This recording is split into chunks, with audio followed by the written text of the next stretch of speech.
Morning all. I thought it would be nice to get the full set of Kasparov versus Spassky decisive games on this channel, and this game will represent the fourth one which we haven't covered yet. It was when they played in the Barcelona tournament of 1989. Some background on this tournament: it was the fourth international chess tournament in a series of 6 organised by the GMA between 1989 to between 1988 and 1989, as a World Cup was held in Barcelona. So it was from March the 20th to April the 20th, 1989. 24 of the world's best grandmasters, including world champion and vice champion, were invited to participate in this World Cup, 17 of them appearing in Barcelona's Category XV event, along with one national grandmaster to represent Spain as the host. So Kasparov was the top rated player, 2775 at this time in 1989. Nigel Short was the second seed, 2650, and it went on. And Spassky was a bit lower rated than previous encounters. He was now 2580. Okay, so Kasparov, playing white, kicked off with d4. Spassky played now knight f6, and after c4 he didn't play the king's Indian defence here, he played e6, and after knight c3 he didn't play the Nimzo Indian. There's an invitation to play the Nimzo Indian defence, bishop b4. He played actually d5. Maybe he didn't have a great ambition of trying to win the game. Maybe he just wanted to draw with black and save his energy with white pieces if he could get a solid position from the opening.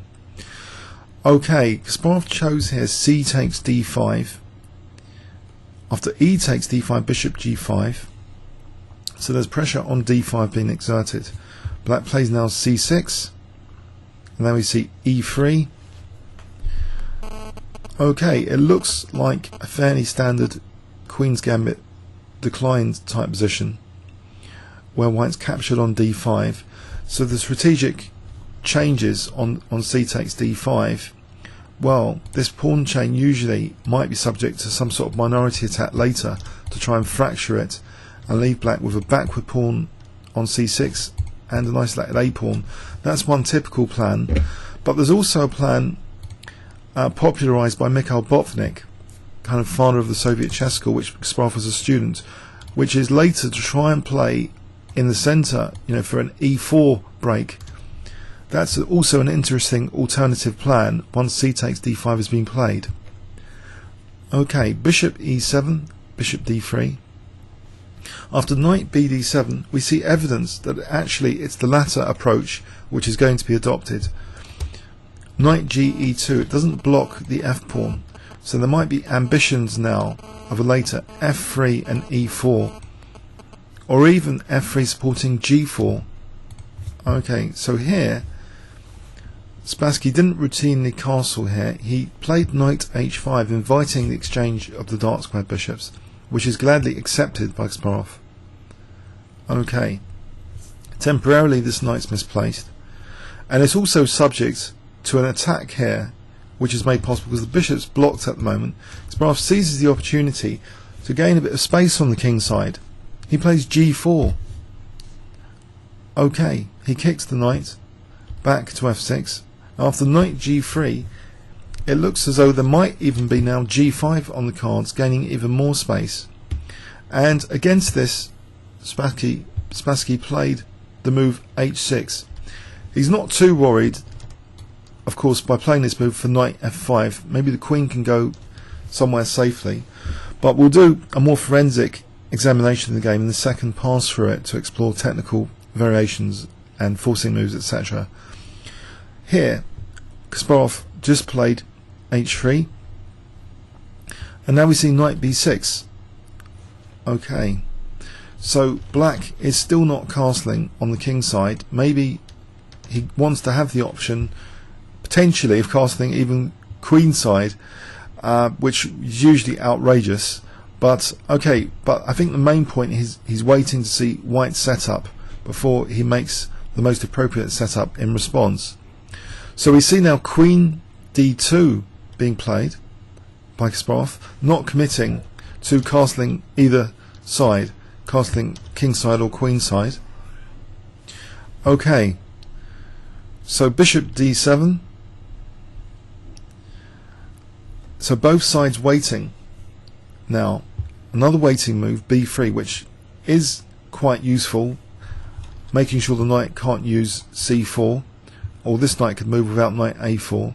So restricting this b6 knight. Black is a bit tied up space-wise.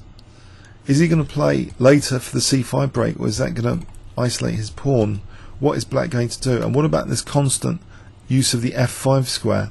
Well, Black does something about this f5 square now. Okay, it's another weakness now, g6. Potentially this g6 pawn could be used as a lever for maybe peeling open the h file, or maybe even later just a subject of attack like that. But for the moment, Kasparov is content with a4, as though a5 to cramp Black on the queen side as well as the king side. Now this prompts a5, and this pawn might be subject to attack later. Okay, it could be protected, you might think, by the b pawn though, but it's another potential target in, say, endgames to bear in mind. But it really depends which side has the initiative, whether these weaknesses will be exposed or not. With the initiative, it's more easier to actually exploit potential, structural weaknesses. Here, f3 is played, as though that old Botvinnik plan of e4, e5 gaining space in the centre might really be on the cards now. In this position, Spassky elects for h5, so he's not castling. He's going to make use of that rook for the moment on h8 and try and maybe damage White's pawn structure or create some sort of weaknesses which he can try and exploit. g5, tempting Kasparov forward with this space gaining move, and now not routinely moving the knight but instead counter-attacking the knight on g3. Now this knight moves and the knight retreats. So what has Black achieved from this? Well, he's marked out a bit the f5 square, which might be a useful square. When moves like e5 or g5 are played, f5 is weakened, but here White still has e4 on the card, so maybe that's not such a problem. And Black has lost time with this kind of provocative idea, this knight retreat in the style of like the Alekhine defense. So White plays e4 here. Is White's initiative quite dangerous in this position? Knight e7. At least Black might not be too concerned by e5 further weakening f5, when maybe the queen moves and just a bishop exchange, strategic bishop exchange, and that could be a very nice knight on f5. But here Kasparov decides that maybe his advantage is more pronounced with the queens off the board. So he plays actually queen f4.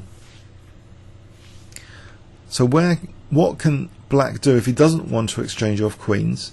Well, if he moves the queen away, like to b8, that seems outrageous thing to do to avoid an exchange of queens. Then maybe even queen f6 is useful. But Spassky just takes the queen off after knight takes f4. So how do we evaluate this position? There's pressure on d5, but it seems reinforced at the moment. e5 would seem not that effectual because it will give Black f5 on a plate. Okay, White castles here. Pardon me. Black castles here and waits to see what White does here. So knight ce2 is played.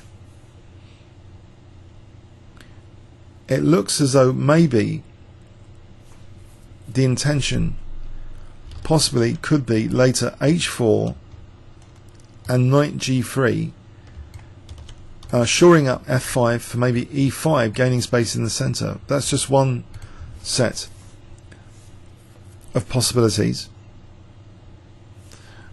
Okay, Spassky plays a curious move now to stop. Well, it seems superficially the idea is to stop this plan altogether in its tracks. He plays the move h4, but we must question if this pawn is a target at any point. in the game later? Is it going to be a target on h4? Or is black going to securely play king g7 and rook h8 to support the pawn if needed? So with e5 not being seemingly that effective if black's got control of f5, has black got a solid and sustainable position here? Well, actually the pawn is attacked immediately on h4 with this knight retreat, knight g2. So the indirect defense move is played king g7. And if white wants to take, then he'll be subject to his h3 being attacked on the skewer line after rook h8. The knight moves then taking on h3. So Kasparov is not that keen, perhaps in the light of this, to take on h4 here. He plays king d2. So we have quite a complex queenless middle game position here. What really can white do to increase the advantage if black does nothing? Well, that question is made easier because black does commit to something quite radical now, changing the pawn structure. Black plays actually here d takes e4. Maybe Spassky was attracted with the idea of the king being in the centre and trying to get a rook on d8 and maybe play for c5 later and trying to somehow expose d4 and the centre generally. F takes e4, but white has now some assets, some trump cards from this. He's got an f file to make use of potentially now, with a target on f7, or even just an entry point on f6. These pawns maybe don't have to go anywhere, but are they subject to being undermined? Not that easily at the moment. Black is in no position at the moment to play c5.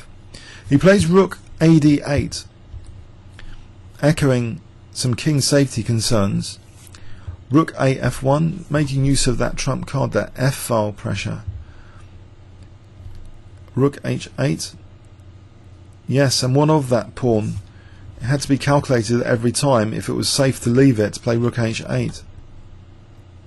So it's protected here, but maybe also the possibility of rook h5 is emerging to attack white's g pawn.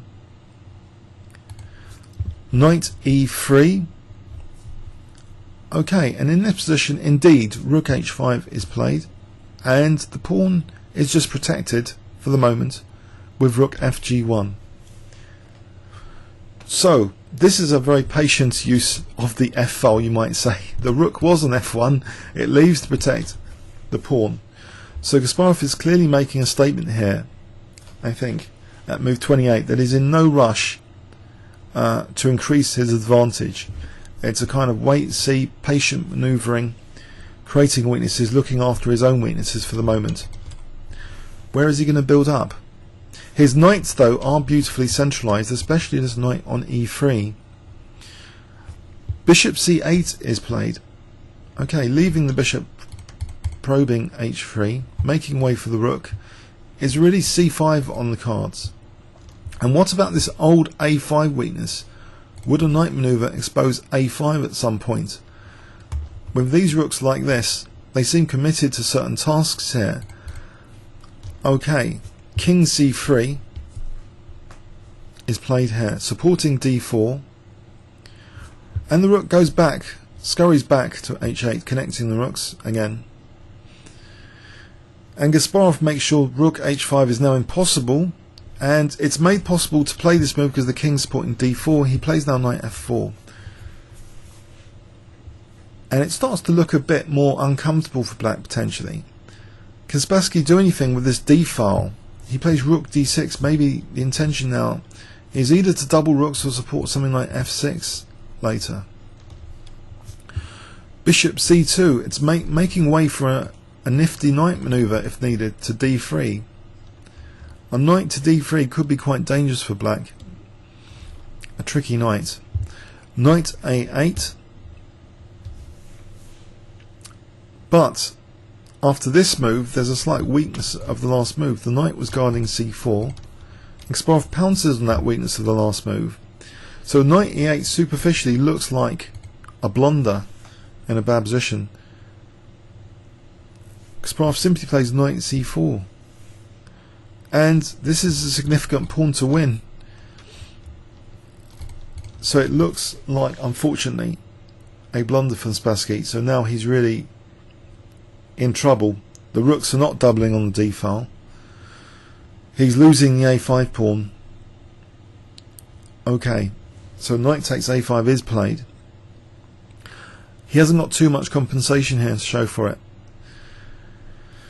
Knight c8, sorry, knight a to c7, rook f1, and now Kasparov is ready to build up on the f file, but b5, making black's position a little bit looser. What's the idea of b5? Maybe it's just to isolate the a pawn and try and get some targets for the rooks. Rook f3, preparing to double on the f file. Rook hf8 and the rook's double. It's an unpleasant position for sure for black. He does take on a4, and now maybe trying to complicate the position a little bit. He plays f6. This complication move is brutally responded to by Kasparov here. Absolutely brutally responded to. Can you spot the next move which Kasparov played if I give you 10 seconds starting from now?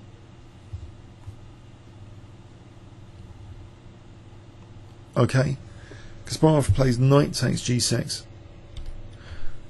It looks like a very powerful move, gaining many pawns actually. Many pawns for the knight. About 3 pawns potentially. Because there's a deflection tactic away from the knight protecting c6. If the king moves, then there's a discovered check tactic. So black has to take the pick, the lesser evil pick. He plays knight takes g6, and he ends up losing 3 pawns for that knight because g takes f6, and now knight takes c6. 3 pawns for the knight, and a running pawn centre with a bishop ready to expand on this diagonal. It doesn't spell very good news really for black. Spassky tries something though. He plays rook d6. That's supported. And now he tries to secure a nice knight maybe in the centre, or nice knights generally. He plays an exchange sack to break up also white's connected passed pawns to make them less strong. So knight e6 now. It does look still fairly dismal for black. Kasparov plays now another surprising move, not giving black a second chance to blockade on e5, if indeed that was possible on the previous move. He plays e5, liberating the bishop. So knight takes e5, and now the knights look very fragile in this position. Rook e3, knight retreats back, and the point now is starting to be revealed with f7. Now there's a huge threat of rook f6, forking both knights with the rook. Knight gf4 is played, and now bishop b3, putting real pressure on black now, securing d5 away from the pesky knight. Okay, and this pawn here is now a tactical vulnerability. If rook takes f7, it would seem that rook takes f4 is possible, losing e6 or material generally. If knight takes f4, bishop f7. If rook takes f4, bishop e6. So this looks really dangerous. Black seems to be pinned down. King g7 is played. Rook e4, threatening to win 2 knights for the rook. Spassky takes on f7, and a forcing simplification to a crushing endgame, really, advantage. Bishop takes e6, rook takes f7, and the knight and bishop are no match for the rook and 3 pawns here, because there's pawns on 2 sides of the board here, outside running pawns, which just overload black's pieces here. Spassky plays a few more token moves, and here, after h4, he resigned. To be fair, it's not Spassky at his peak. He's got a much lower FIDE rating than Kasparov at this time, 2580. But in credit to Spassky, you know, have a look at the other 3 game videos. Spassky was one of perhaps the only world champion to have such a good score against Kasparov, 2-all. Petrosian also had a good score against Kasparov. Tal not so good, but Tal was well after his peak when he had to face Kasparov in long serious games. So Spassky's score, according to chessgames.com, is 2-all with a few draws clicked in, with 4 draws. I'll put links in the description of this video to the other games, but let's go into a forensic investigation now to see what happened. Was knight a8 a key blunder? Was it lost? Sorry, when the knight allowed knight c4, losing that a pawn? Or was there something else? Was black already lost? So d4, and we'll turn on the evil engines, Houdini 2.0. So out of the opening, it seemed black for the moment had a solid position.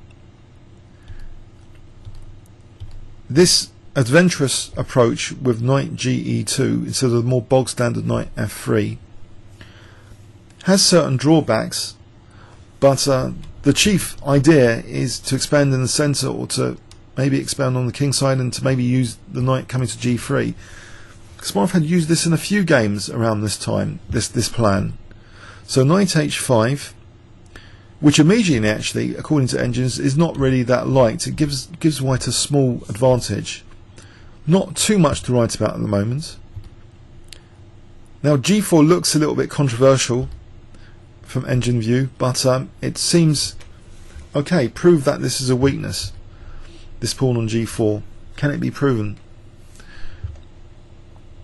Now we question knight f8, knight f5. The queen just safely goes back here to f8, protecting g7, and I think it would just be asked to politely go back. So that wasn't a major concern. So h3 was played, and it looked at this point as though, at least from this engine point of view, it's about equal, the position.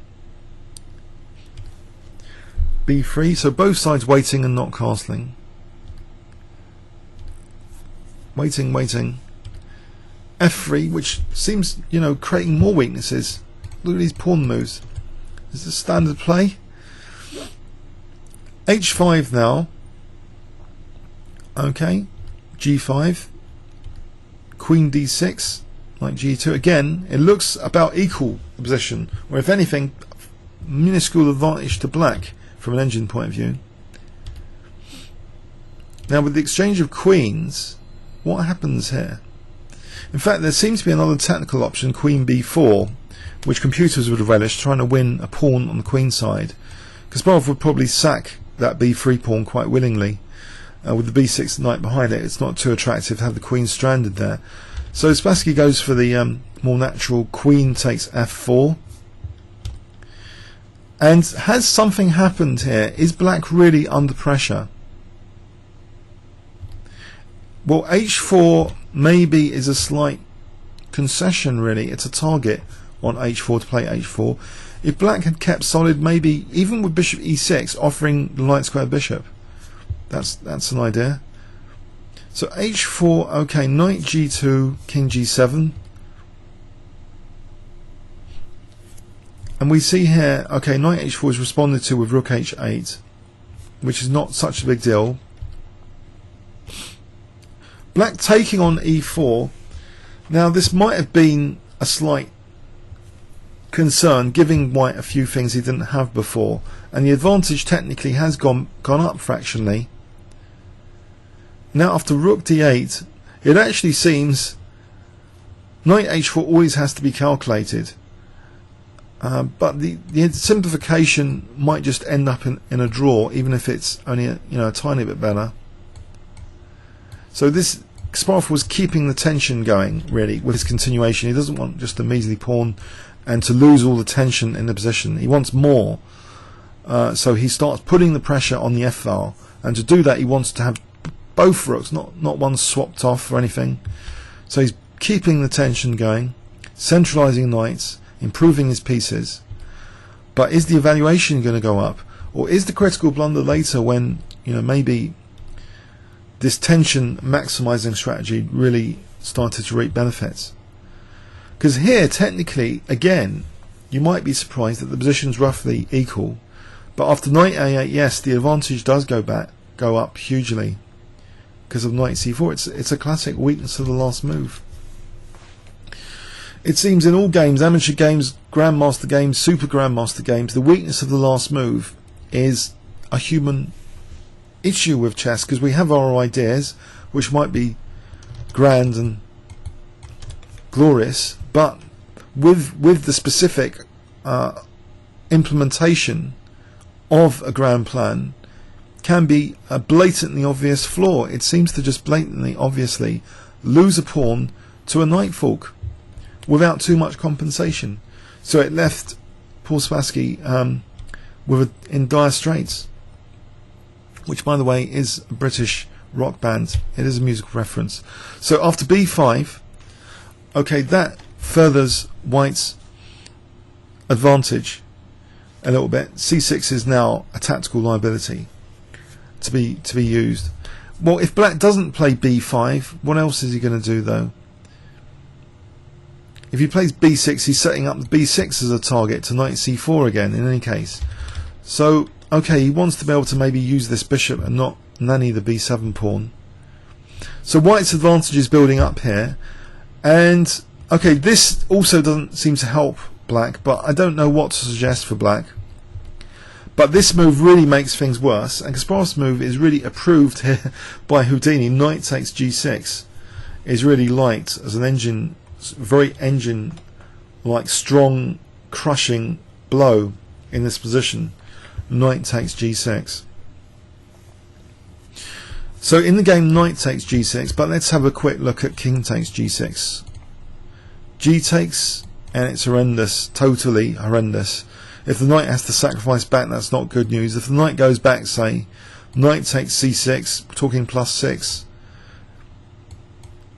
It's just horrendous. It's not worth looking at anymore. So this is just undesirable. And in the game continuation, this is a very big advantage now for White. So rook takes c6 is a little bit desperate in a lost position, basically. This move, e5, yes, probably a lot of things now win in this position. e5 though is picked up as a very strong move as well. So now rook e3, not too many moves for Black to choose from. If he took on c6, then okay, it seems rook e4 is a crusher. So he's going to pick up this pawn and expose the king more, for example, or just win that knight if that knight dared to go there. If it doesn't, then maybe just rook g1 actually is even stronger. Just rook g1, forced mate in 5. And if king there, then bishop d1, I guess, and then rook h4. So that doesn't bear thinking about. Knight takes c6, in case you were wondering. So the knight went back to g6. f7, introducing rook f6. So that's blocked. That f-file's blocked just temporarily, and that threat of knight d5 is squashed with bishop b3 as well. And now rook e4. Yes, it's hopeless. It's a hopeless cause. The simplification here is just clearly hopeless for Black. Black is totally overloaded. Okay, that was the last of the decisive encounters, just to create the complete set on this channel. But credit to Boris Spassky, you know, 2-all with Kasparov is not bad. The passing of a generation, the passing of the baton. Comments or questions on YouTube. Thanks very much.